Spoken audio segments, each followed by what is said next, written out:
মনে হচ্ছে সামান্য কিছু চাষার দল আমার বিরুদ্ধে বিচার নিয়ে রাজ দরবারে ছুটে আসছে, কিন্তু কিন্তু ওরা হয়তো জানে না যে রাজ দরবারে আসার পূর্বে এই চাবুক মেরে ওদের উঁচু মুখটা আমি ভূত করে দেব।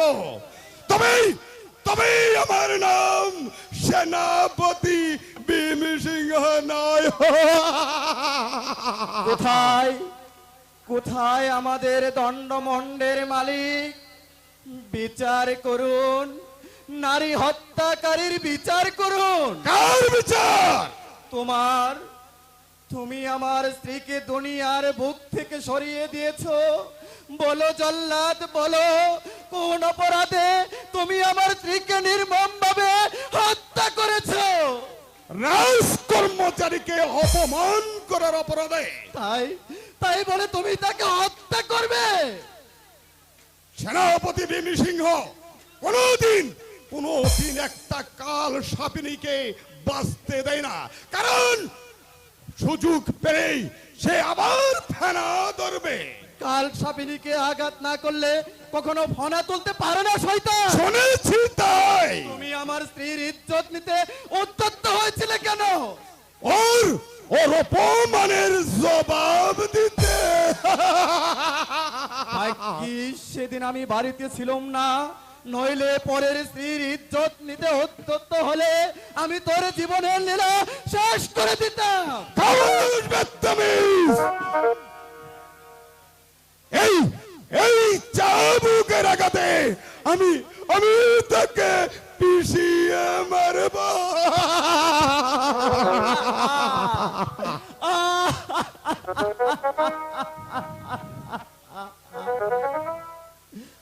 ও ঠাকুর,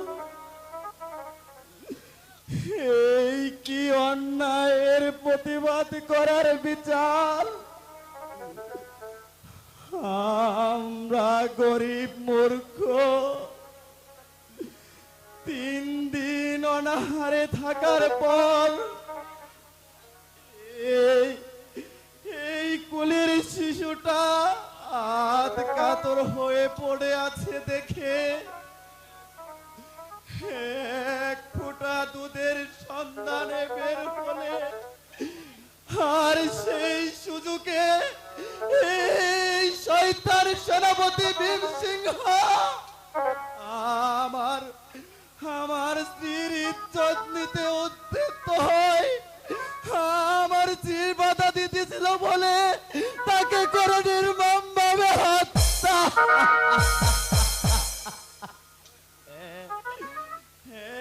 একটিবারও অবুজ শিশুটির দিকে ফিরে তাকালো না, অবুজ শিশুটির কোনো কাকতি মিনতি শুনলো না। তুমি এই জাল্লাতের বিচার করে ঠাকুর, তুমি এই জাল্লাতের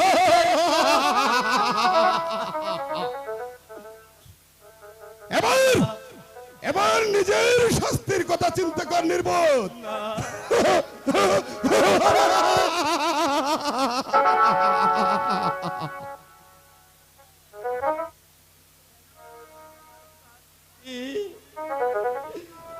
আমার শাস্তির কথা তো হয়ে গেছে।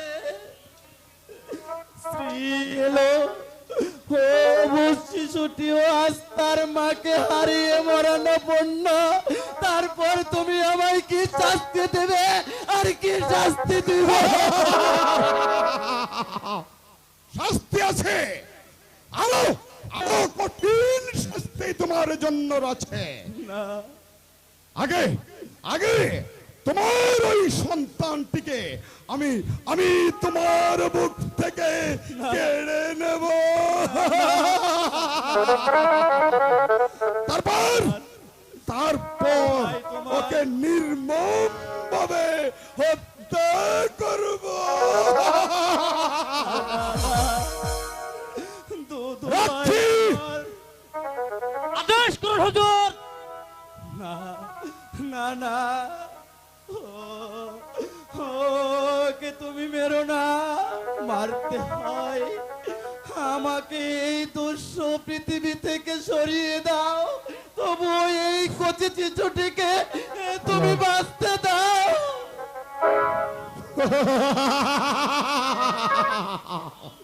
না, কেউ কেউ আমার হাত থেকে রেহাই পাবে না। রক্ষী, আদেশ করুন হুজুর। নিয়ে যাও এই বাচ্চাটিকে। তাই যাচ্ছে হুজুর। না না, এ শয়তান, দোহাই তোমার, আমার হাতে তুলে দে। আমার একমাত্র বংশের প্রদীপকে তুমি কেড়ে নিও না। দে বলছে, দে বলছে। আমি দেব না। রক্ষী, নিয়ে যাও বলছি। তাই করুন। এই এই শয়তানের বাচ্চাটিকে প্রাসাদের বাইরে নিয়ে ওকে পাথরের সাথে আশ্রয় মারবে, যেন একটা প্রাণীও জানতে না পারে। নিয়ে যাও রক্ষী। তাই যাচ্ছে হুজুর। বলো, ওকে কোথায় নিয়ে যাচ্ছ?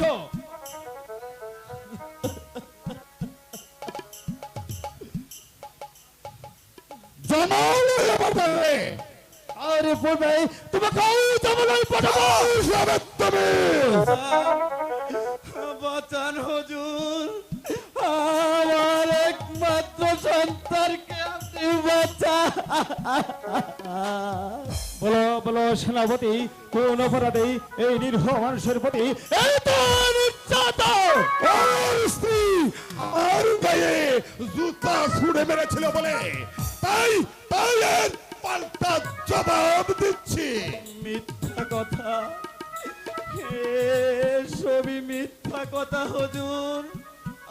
আমরা গরিব মূর্খ, তাই কোন রাজকর্মচারীর বিরুদ্ধে কোনদিন আমরা অভিযোগ তুলিনি। এই শয়তান আজ রাজ দরবারে আসতে বাধ্য করেছে হুজুর। তিন দিন অনাহারে থাকার পর ক্ষুধায় কাতর এই কচি বাচ্চাটির মুখে এক ফোঁটা দুধ তুলে দেওয়ার জন্যে আমি একদিন গঞ্জে বেরিয়েছিলাম। আর সেই অবসরে এই শয়তান সেনাপতি ভীম সিংহ আমার স্ত্রীর ইজ্জত নিতে উদ্যত হয়। আর আমার স্ত্রী বাধা দিয়েছিল বলে তাকে করে নির্মমভাবে হত্যা। আবারও সেই মিথ্যা অভিযোগ। চাপকিয়ে চাপকিয়ে আমি তোর চোখ খতম করে দেবো। হুঁশিয়ার সেনাপতি, আর গায়ে আরেকটি চাবুকের ঘা বললে আমি তোমার হাত দুটো উঁচু ভেঙে দেব। দে রক্ষী, বাচ্চাটি আমার হাতে তুলে দেয়। মন্ত্রী মশাই, চিৎকারি করলে কোনো লাভ হবে না সেনাপতি মশাই। আমার দেহে এক বিন্দু রক্ত থাকতে এই মাথুম বাচ্চাটিকে আমি হত্যা করতে দেব। নিজের জীবন দিয়ে তোমার খেসারত দিতে হবে মন্ত্রী মা। সেই ভয় আমার এই শয়তান আর যেইভাবে অনাহারী কৃষ্ণ মানুষের প্রতি চালিয়ে যাচ্ছে চাবুকের পর চাবুক, নিরীহ মা বোনদের উপর চালিয়ে যাচ্ছে অত্যাচার, তা থেকে যদি এখনো বিরত না হও তোমার সেই লালায়িত ধারণা হিপ্পাতে ফেলেছিলে ওই কুকুরেই মুখে দিব। এক্ষুনি আমি তোমার জীবনের নীলা শেষ করে দেব। নিয়ে যাও রক্ষী। তাই যাচ্ছে হুজুর। শয়তানের বাচ্চাটিকে প্রাসাদের বাইরে নিয়ে যাও। হুজুর, হুজুর, আমার সন্তানকে নিয়ে গেছে হুজুর, আমার সন্তানকে নিয়ে গেছে। যাক, আগে এই শয়তানটাকে শান্ত করলে তারপর দেখবো রক্ষীকে। বেশ, আমিও তোমার শক্তির পরীক্ষায় নিতে।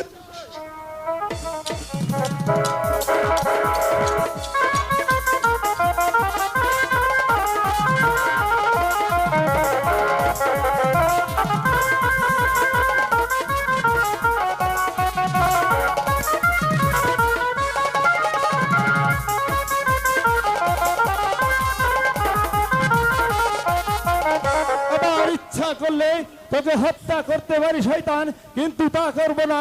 রাজমহলে হাঙ্গামার ধরনে সেই বাচ্চাটিকে তো বাঁচানো সম্ভব হবে না। তবে তবে যাওয়ার বেলায় তোকে বলে যাচ্ছি শয়তান, দ্বিতীয়বার কোনো নারীর প্রতি হাত বাড়ালে এই মন্ত্রী নকুল দেবের হাত থেকে তুই পাবি না। তাই তাই যাচ্ছি, তবে যাওয়ার বেলা তোমাকেই বলে যাই শয়তান, আজ আমার স্ত্রী আর অমানসিক নির্যাতনের প্রতিশোধে প্রতিটি দ্বারে দ্বারে পৌঁছে দেব আমার ভরিত এই অগ্নভয় বাণী। তারপর দলে দলে ছুটে আসবে অসংখ্য নরনারী শয়তানের বিচার করতে, আর সেই দিন তোমার বিচার হবে প্রকাশ্য রাজপথে জনতার দরবারে। এবার আমিও সেই নির্যাতীয় চাষাদের কণ্ঠের সাথে কণ্ঠ মিলে তোকে বলে যাচ্ছি শয়তান, চাবুকের কষাঘাতে যেইভাবে ক্ষুধার্ত মানুষগুলোকে পাগল করে তুলে দিয়েছ, মৃত্যু কামনা না করে আমি তোর বিচার করব নিজ হাতে। এই জনতার দরবারে। আমি এই বিচারের পূর্বেই তোকে আমি এই দুনিয়ার বুক থেকে চির বিদায় করে দেব। তবেই তবেই আমার নাম সেনাপতি ভীমসিংহ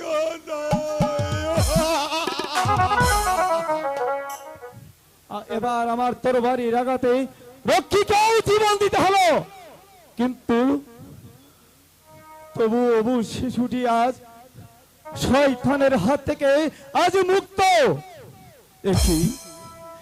একই মৃত্যুর ভয়ে শিশুটি দেখছি হিমশিম খেয়ে গেছে। না না, এখনই ওর মার হাতে তুলে দিতে হবে। মার স্নেহ যত্ন পেলে পুনরায় ফিরে পাবে তার সুস্থ জীবন, তার সুস্থ জীবন। তুমি কি শুনেছ? তোমার ভালোবাসার বন্ধনে আমি আমি যে একেবারে হারিয়ে গেছি। তাই তো তোমার ভালোবাসা ছিন্ন আমি যে করতে পারছি না। কেন তোমাকে আমার এত ভালো লাগে জানি, তা তুমি বলবে না। গো শ্যামের বাঁশি বাজলো আজি ওহি না কুঞ্জ বনে,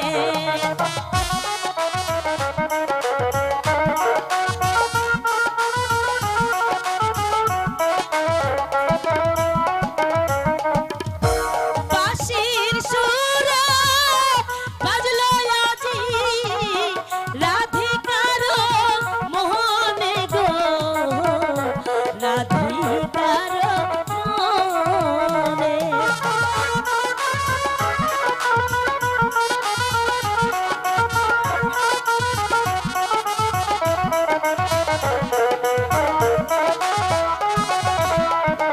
আই গো শ্যামের বাঁশি, শ্যাম সোহাগী বলে না সে কথা।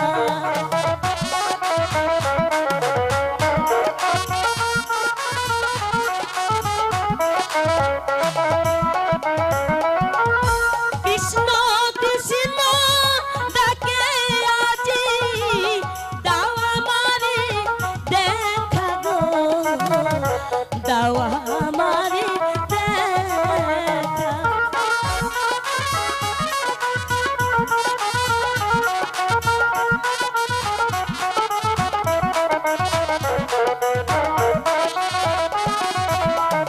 হাই গো স্বামী চরণে জীবন যৌবন সঁপে দিলাম আমি।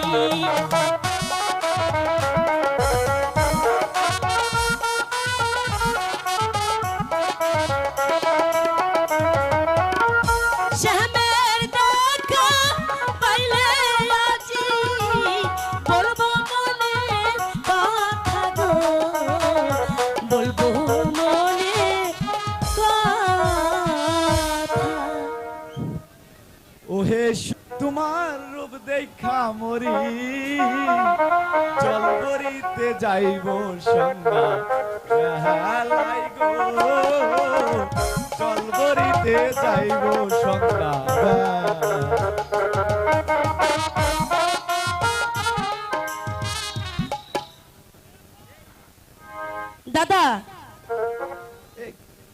তোর সুরের সাথে একটু তাল মিলিয়েছিলাম, এই কি আর। জানো দাদা, তুমি না আজকাল ভারী অসভ্য হয়ে গেছো। জি, আমি অসভ্য? হ্যাঁ। আজকের এই আনন্দের দিনে একটু আনন্দ করছি বলে আমি অসভ্য হয়ে গেলাম?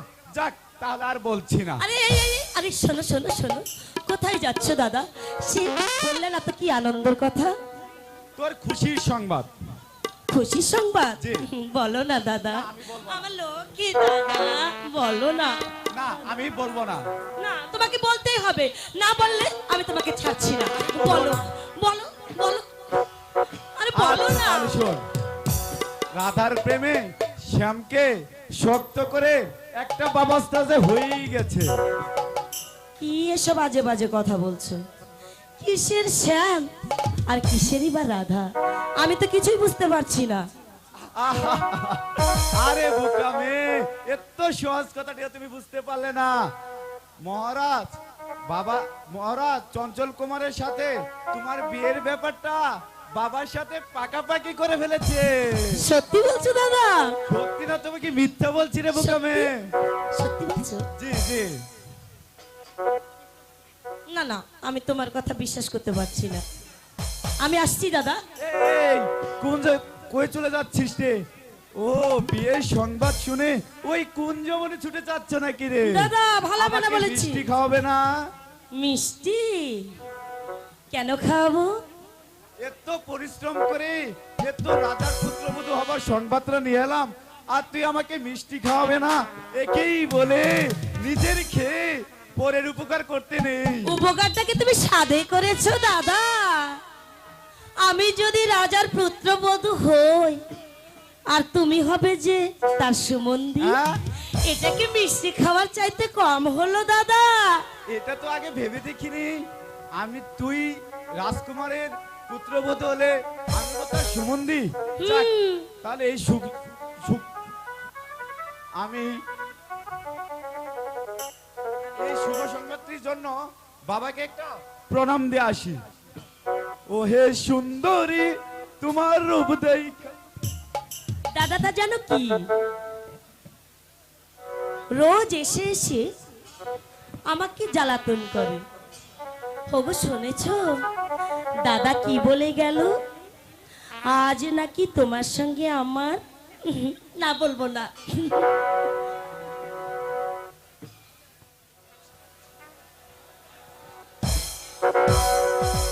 এই কে তুমি? আমার চোখ ছেড়ে দাও বলছি। না, ছাড়বো না। ছাড়বে না? তবে রে, আরে তুমি? আরে না এসেছে থাকতে পারছি না নয়নমালা। তোমার কাজল টানা চোখের ইশারায় আমাকে যে পাগল করে তুলেছে। আমি বিশ্বাস করতে পারছি না। কেন নয়নমালা? তাই যদি হবে তাহলে তোমার কাছ থেকে আমি দূরে থাকবো কেন? আমাদের এই লুকোচুরি খেলা কোনোদিন কি অবসর হবে না? আর আমাদের লুকোচুরি খেলতে হবে না নয়নমালা। এবার থেকে তুমি হবে আমার, আর আমি হব তোমার। সত্যি বলছো? জি, সত্যি বলেছি। তুমি আমার হবে বধূ, আমি তোমার। ও, আমি তোমার স্বামী।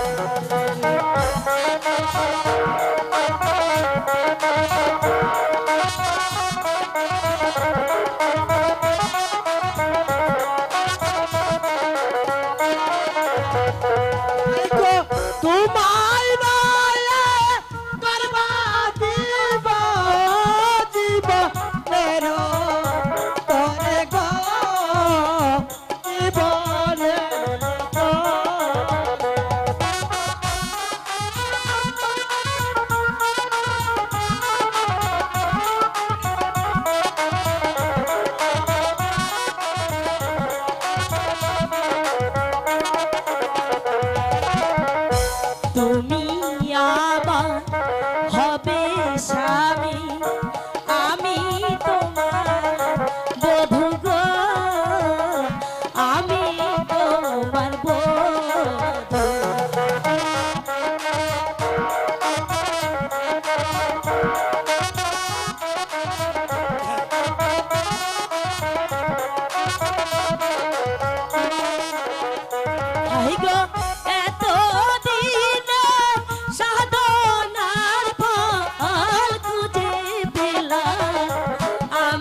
আচলিতে জীবন যৌবন সঁপে দিলাম আমি গো, সঁপে দিলাম আমি।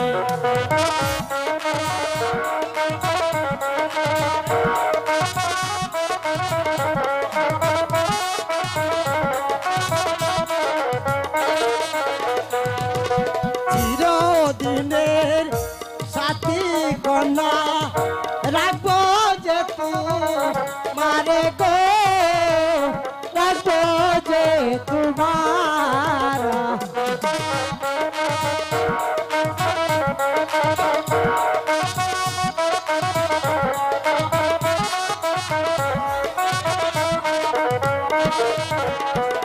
এই গো আমি তোমার স্বামী হয়ে থাকবো চির।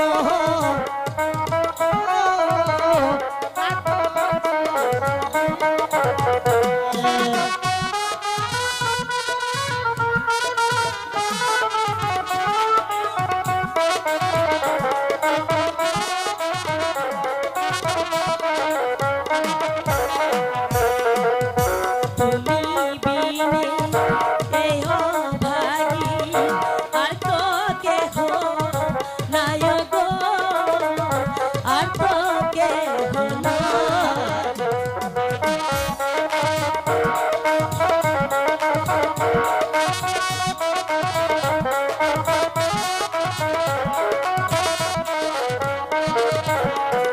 তাই গো সারা জীবন থাকবো আমি তোমার হয়ে দাসী গো, তোমার হয়ে দাসী। তুমি হবে আমার আমি তোমার স্বামী গো, আমি তোমার স্বামী।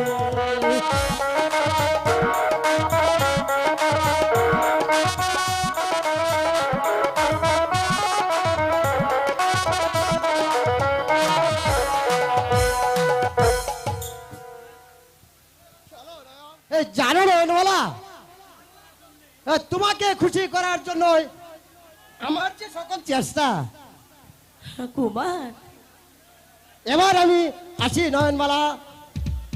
আজ থেকে মনে করো তুমি আমার চিরদিনই আমারই থাকবে। আর কোনো বাধার প্রাচীর আমাদের সামনে এসে দাঁড়াতে পারবে না নয়নমালা, আমাদের সামনে এসে কোনোদিন দাঁড়াতে পারবে না।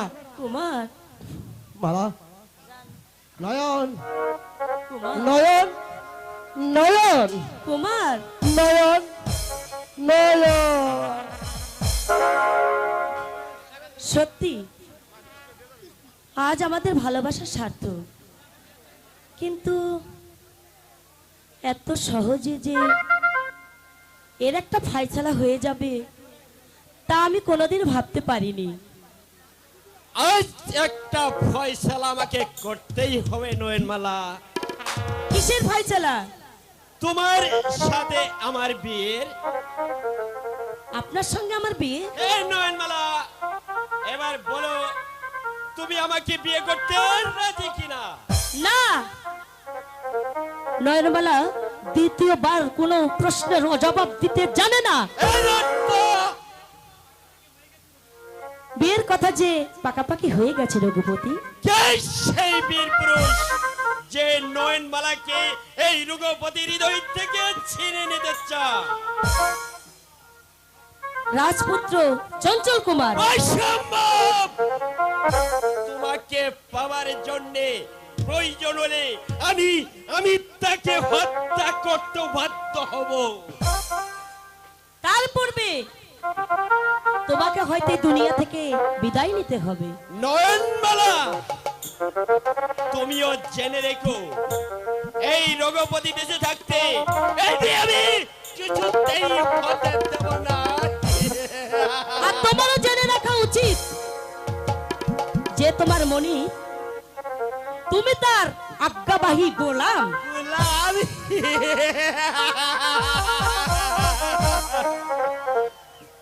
এই গোলামের পদতলে তোমার সর্বস্ব ফিরিয়ে দিতে হবে নয়নমালা, কারণ না এই রঘুপতি যাকে চাইবে তাকে বুক না করে কিছুতেই ছাড়বে না।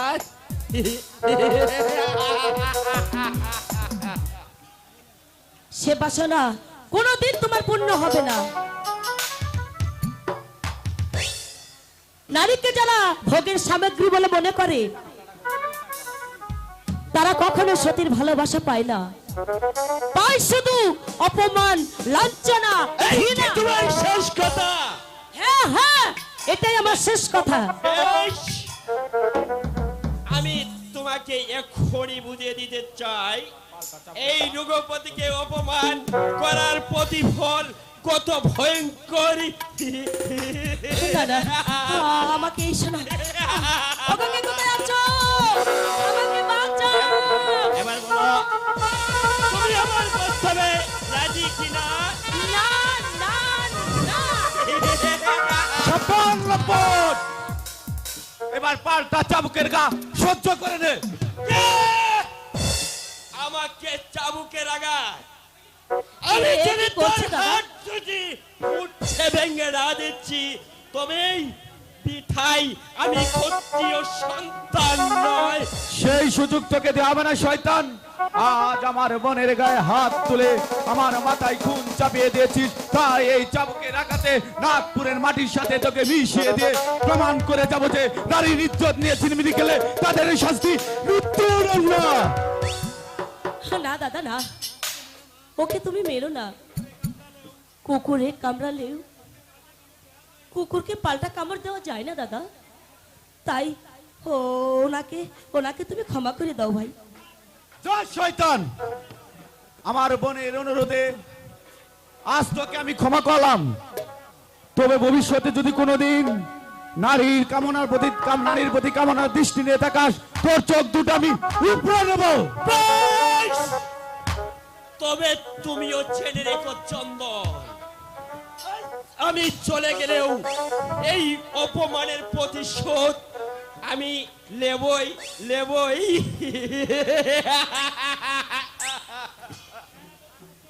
সে সেনাপতির পুত্র গেলে ধরাকে সারা জ্ঞান করে চলেছে, সে তো জানে না দেশে এখনো মানুষ আছে আর সেই মানুষের হাতে আছে মরণ অস্ত্র। চল বোন, দাদা, এখানে থাকার নিরাপদ না, তাই চলো এবার দাদা। আমরা ঘরে চলে যাই।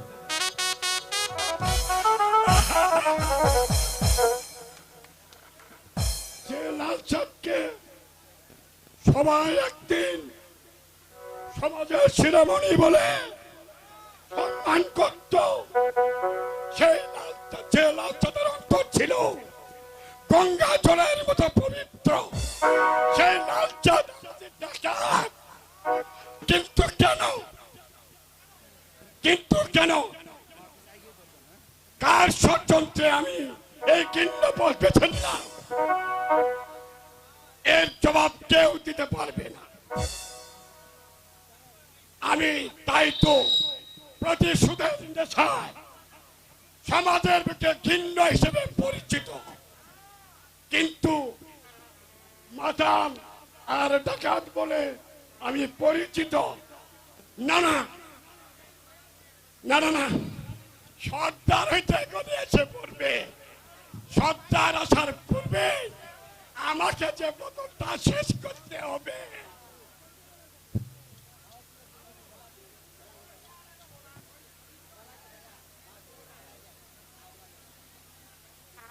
লালু, এই চাবুকের আঘাতে ওকে আজ আমি পিস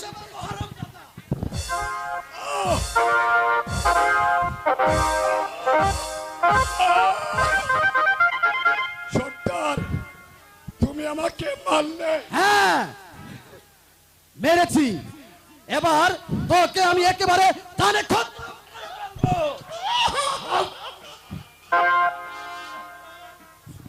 সর্দার, আমার কি অপরাধ? তুই একটা চরিত্রহীন মাতাল। যাদের মনুষ্যত্ব কলঙ্কের কালিমায় ঢাকা পড়ে যায়, তাদের নাম শুনলে সমাজকে নাই মুখ ফিরিয়ে নেয়।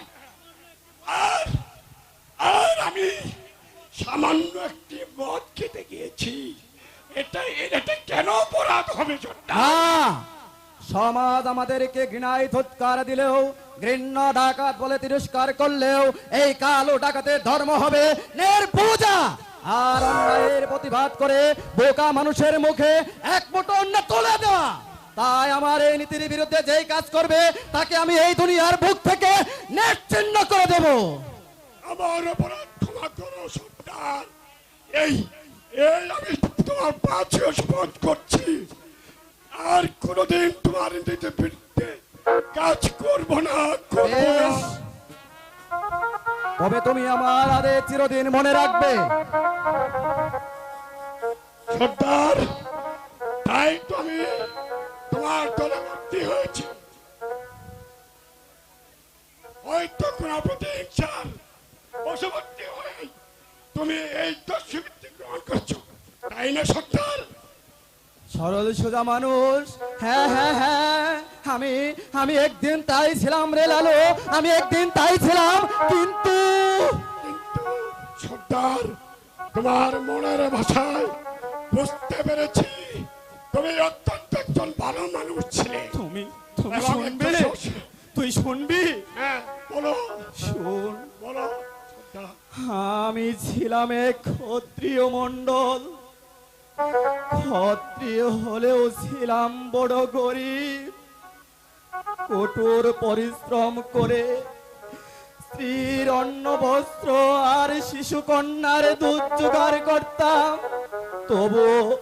তবুও কোনোদিনই কোনো অন্যায় কাজ আমি করিনি। ওই ঠাকুরের নাম না নেওয়া পর্যন্ত কখনো আমি মুখে অন্ন তুলিনি। তারপর সর্দার, তারপর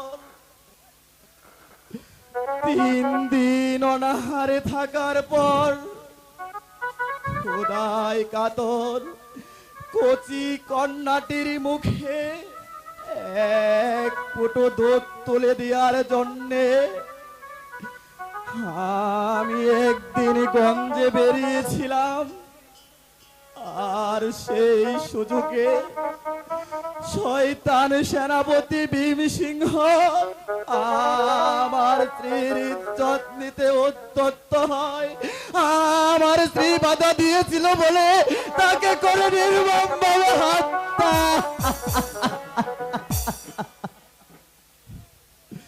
সেই অভিযোগ নিয়ে রাজ দরবারে গেলে সেই শয়তান তার প্রতিহিংসাকে চরিতার্থ করার জন্যে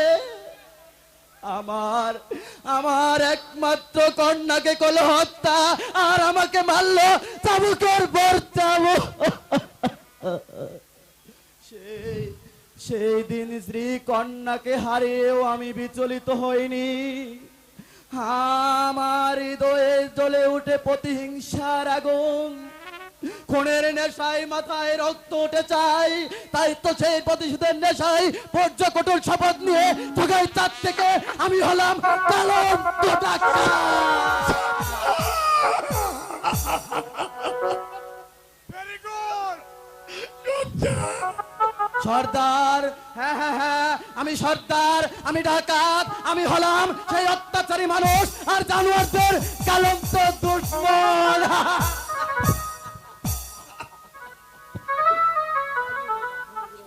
সর্দার, আমি তোমার সামনে লালু।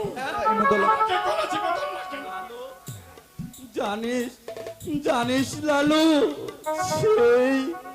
সেই পূর্বের মর্মান্তিক দৃশ্য যখন আমার চোখের সামনে ভেসে ওঠে, তখন আমি খুনের নেশায় উন্মাদ হয়ে যাই, আর যাকে সামনে পাই তাকে খুন করতে ইচ্ছে করে।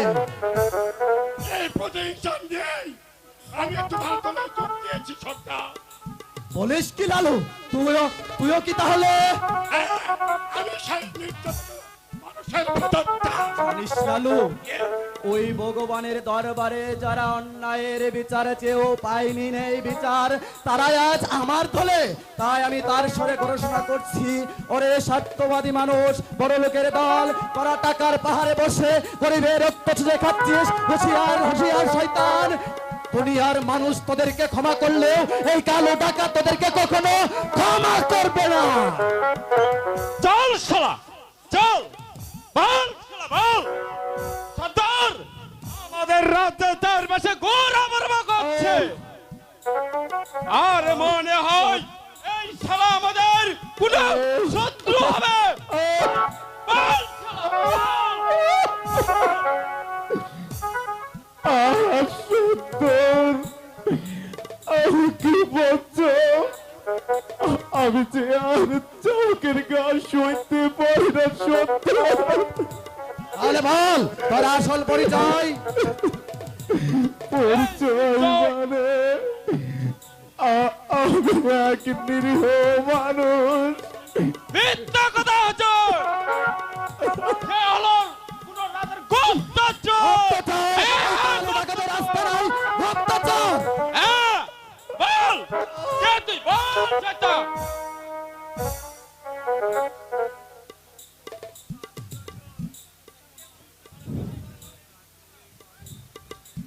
চুপ কর, দ্বিতীয়বার দেবতার নাম উচ্চারণ করলে আমি তোকে তারে খতম করে ফেলবো। বল কে তুই, কেন তুই এখানে এসেছিস? বলছি সর্দার, তার আগে তোমার অনুচরদের। লালু, তোমরা এবারে যাও, আমি দেখছি কে সেই গুপ্তচর। সর্দার, এই লোকটাকে দেখে মনে হচ্ছে রাজার দরবারের লোক, সাংঘাতিক গুপ্তচর। উস্তাদ সাবধান, শালা পয়নাক্ষতি করে ফেলবে, সাবধান। চলো তাই চলুন ভাই, তাই চলুন। যান। লালুর আন্তাজ কখনো মিথ্যা হতে পারে না। বেশ বোঝাই তো মনে হচ্ছে তুই রাজার লোক, তবে পরিচয় দিতে ভয় পাচ্ছিস কেন?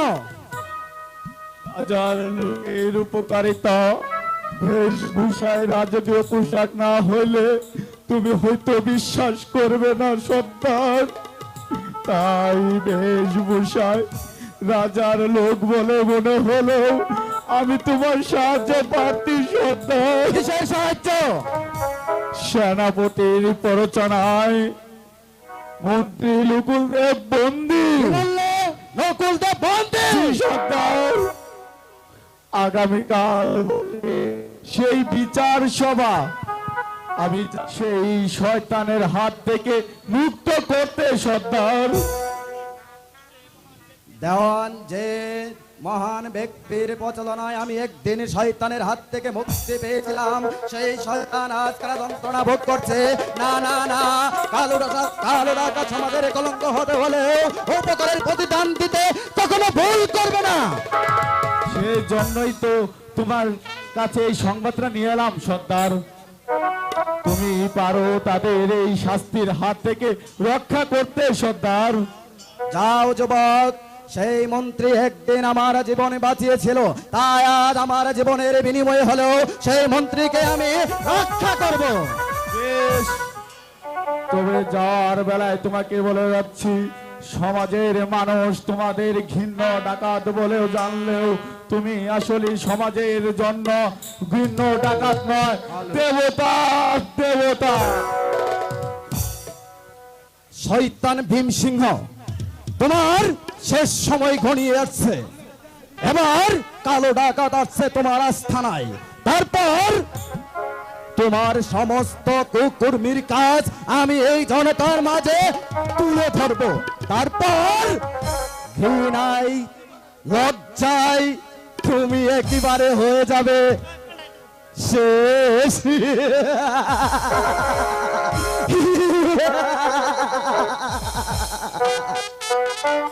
দুদিন যাবত ফুল নিয়ে আসতে পারেনি বলে রানীমা হয়তো রাগ করে বসে আছে।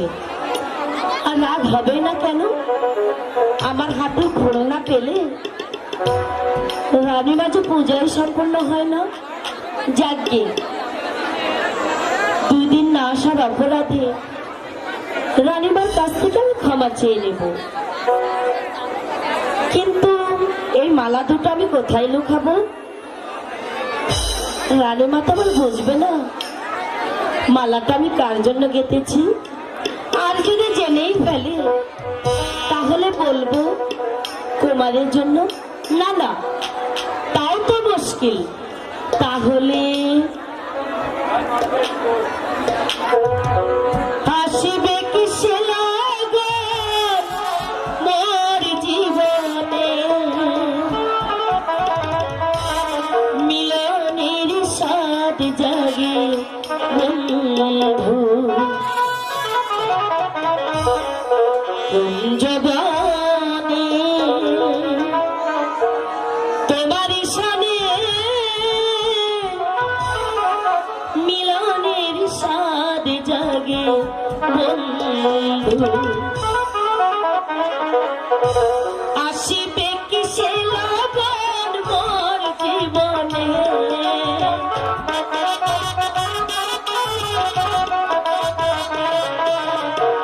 আসিবে কি সে লগন মোর জীবনে, মিলনের সাথ জাগে বন্ধু কুঞ্জবনে, তোমার সানে মিলনের সাথ জাগে বন্ধু।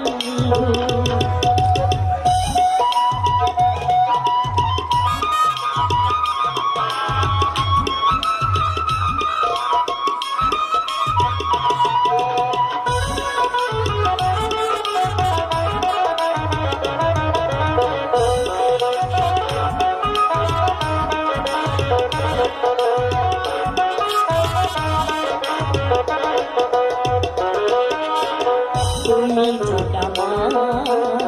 কত সাধনা সে কথা তুমি কি বোঝো না, তুমি যে আমার কত সাধনা সে কথা তুমি কি বোঝো না। দিনে গল কেটে যায় কত স্বপ্নে,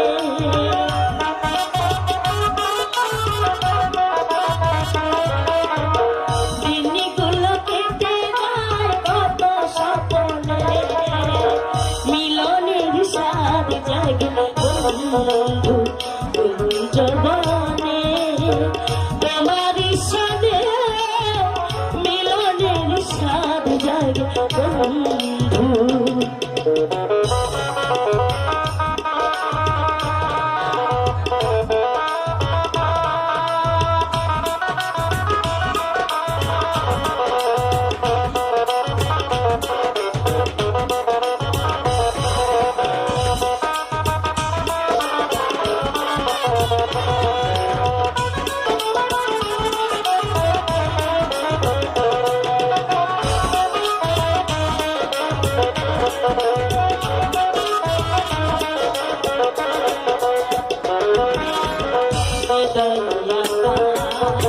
তোমার ছবি সারা বেলা তোমাকে ভাবি, হৃদয়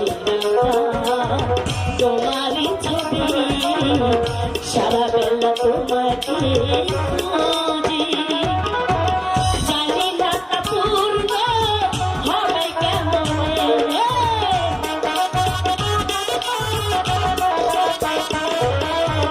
জানি না তা পূর্ণ হবে কেমনে, মিলনের সাথ জাগে বন্ধু কুঞ্জবনে, তোমার সাথে মিলনের সাথ জাগে বন্ধু। আসিবে কি সে লগন মোর জীবনে,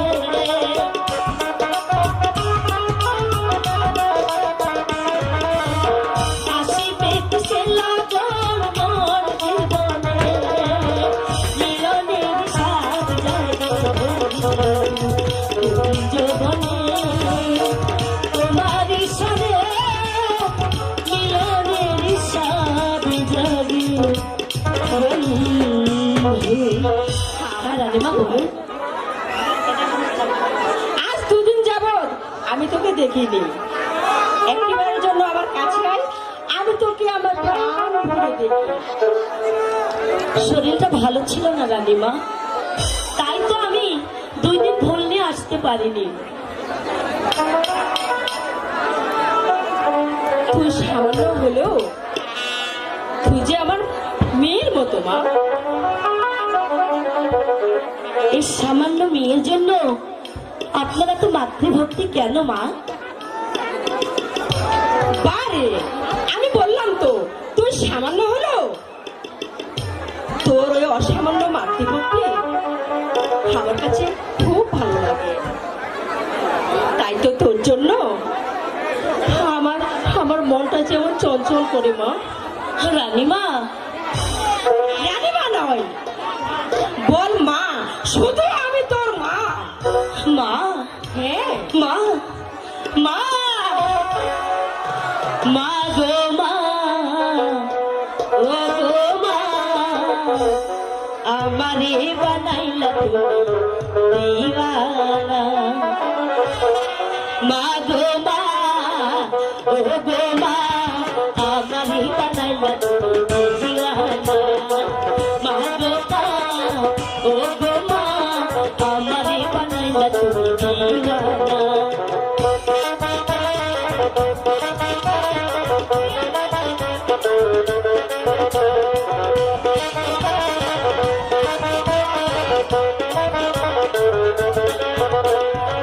পারবে না মা ফাঁকি দিতে, যেখানে যাও সঙ্গে করে নিতে হবে। মা গো মা,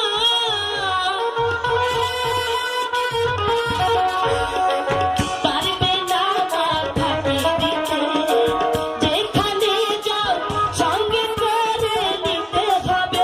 আমি দুনিয়া ছেড়ে যেতে পারি, দুনিয়া ছেড়ে যেতে পারি, তোমায় আমি ছাড়বো না, তোমায় আমি ছাড়বো না। মা গো মা, ও গো মা, আমারই বাংলা তুমি দিওয়ানা। মা গো মা, ও গো মা, আমারই বাংলা তুমি দিওয়ানা।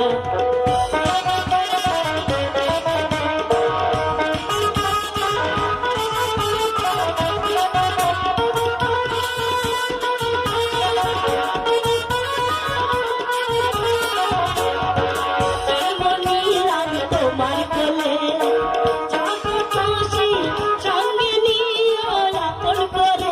মা গো মা,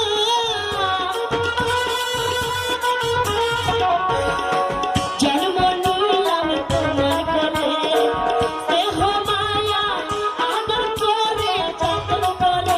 আমি দুনিয়া ছেড়ে যেতে পারি, দুনিয়া ছেড়ে যেতে পারি, তোমায় আমি ছাড়বো না, তোমায় আমি ছাড়বো না। মা গো মা, ও গো মা, আমারে বানাইলা তুমি দিওয়ানা। মা গো মা, ও গো মা, আমারে বানাইলা তুমি দিওয়ানা। কিরে অসভ্য, আমি তো ভেবেছিলাম ডাকাত না হলেও চোর তো বটে।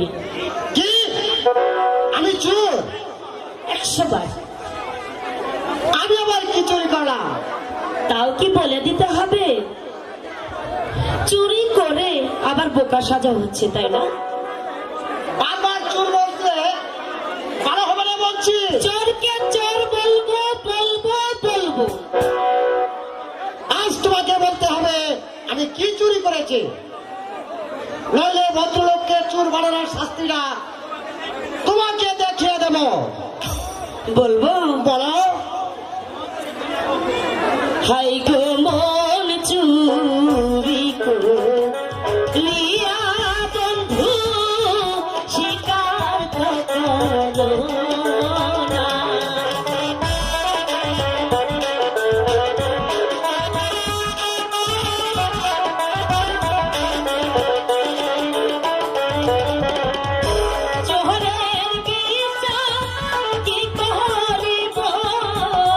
তুমি তো বলো না গো,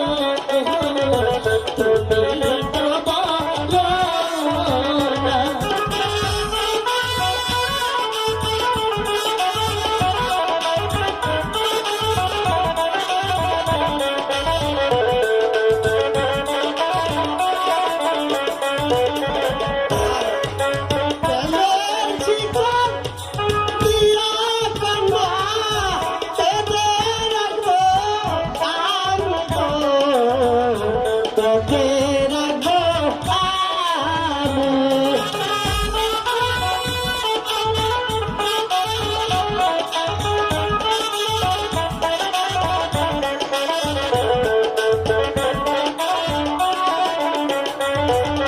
সারা জীবন রাখবো কন্যা আমার কারাগারে।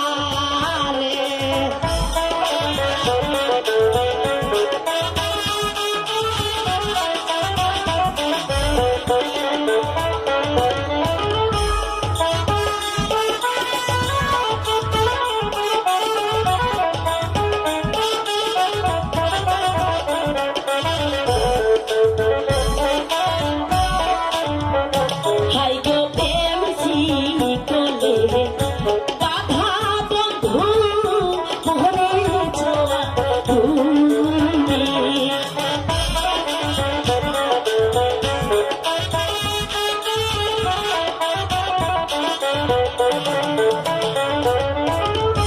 বাঁধন ছিঁড়ে আমি বন্ধু যেতে দেব না গো, যেতে তো দেব না।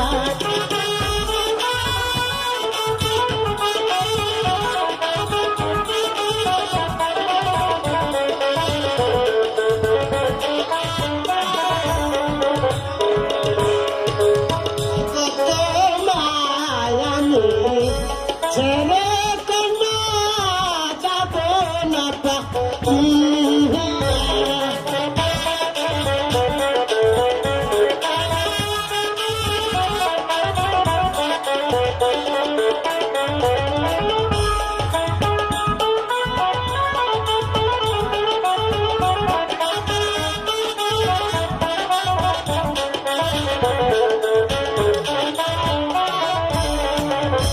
তোমাকে যদি হয়তো কন্যা বলবো তোমার হয়ে। তাই নাকি?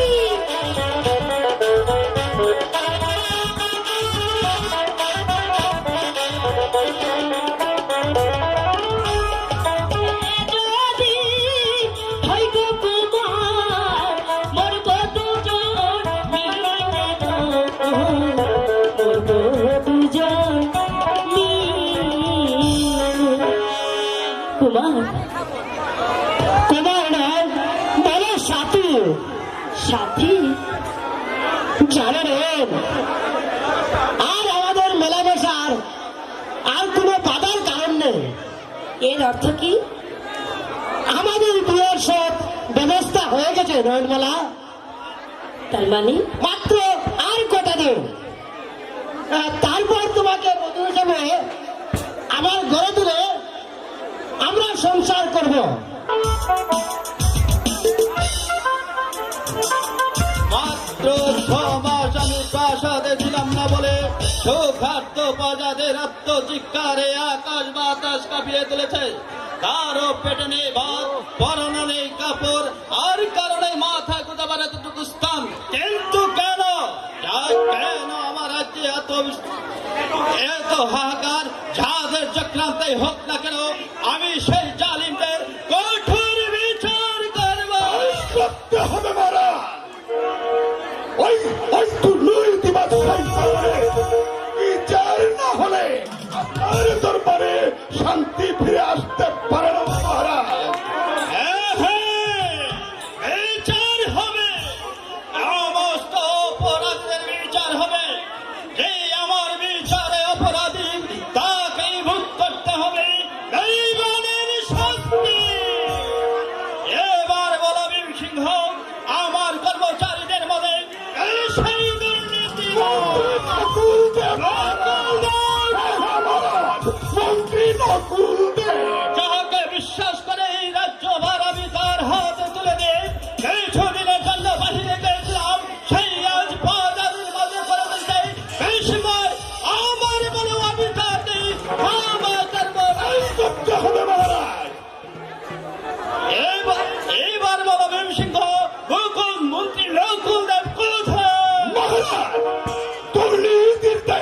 আমি মন্ত্রী নকুলদেবকে বন্দি করে ওই কারাকক্ষে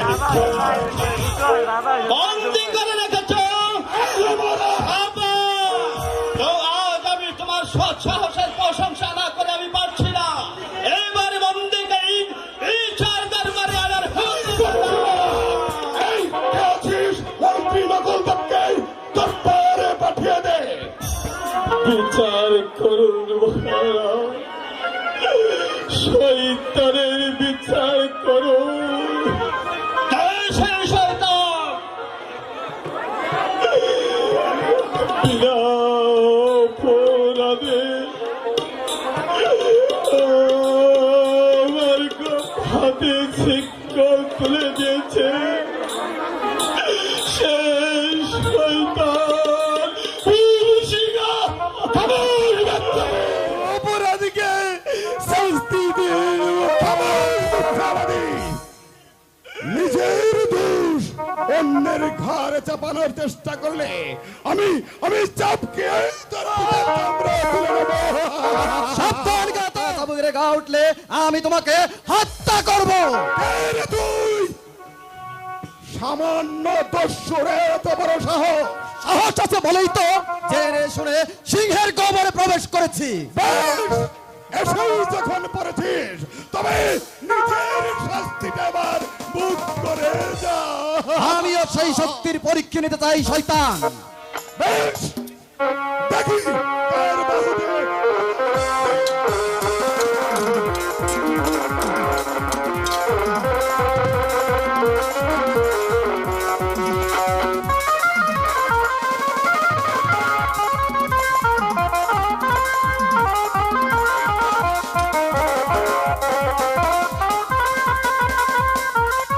মন্ত্রী মশাই,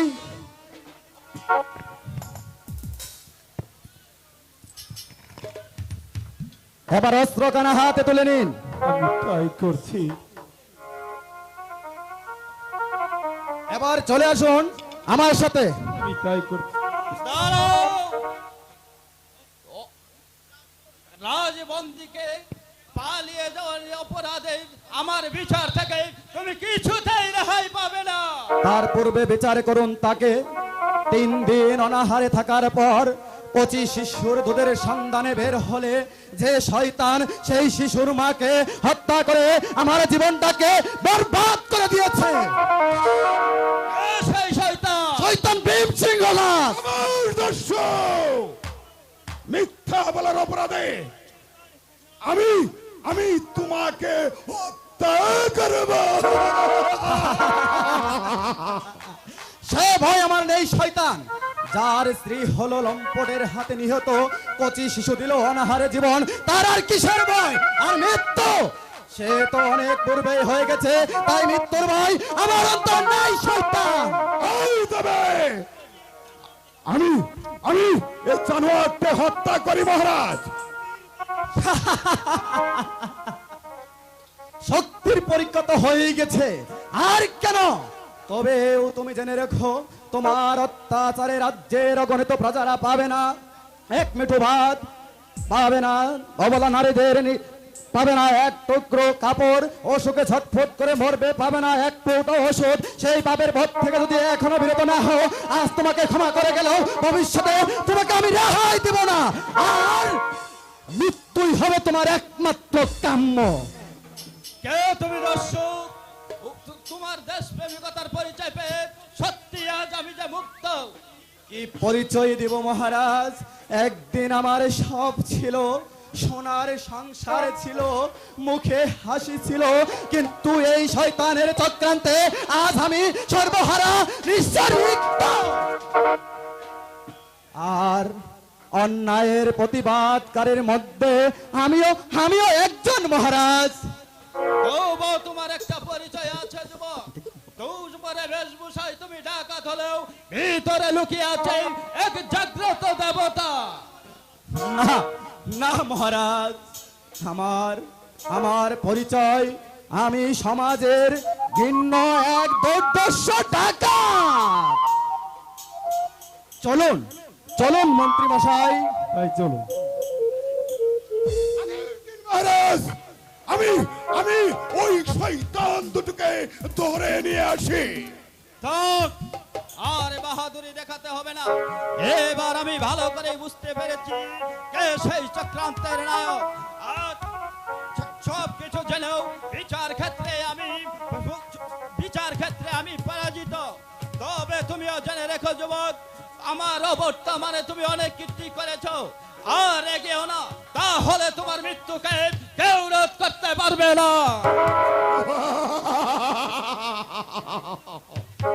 ঠিক হয়, আমিও দেখে নেব কোথাকার পানি কোথায় গিয়ে দাঁড়ায়।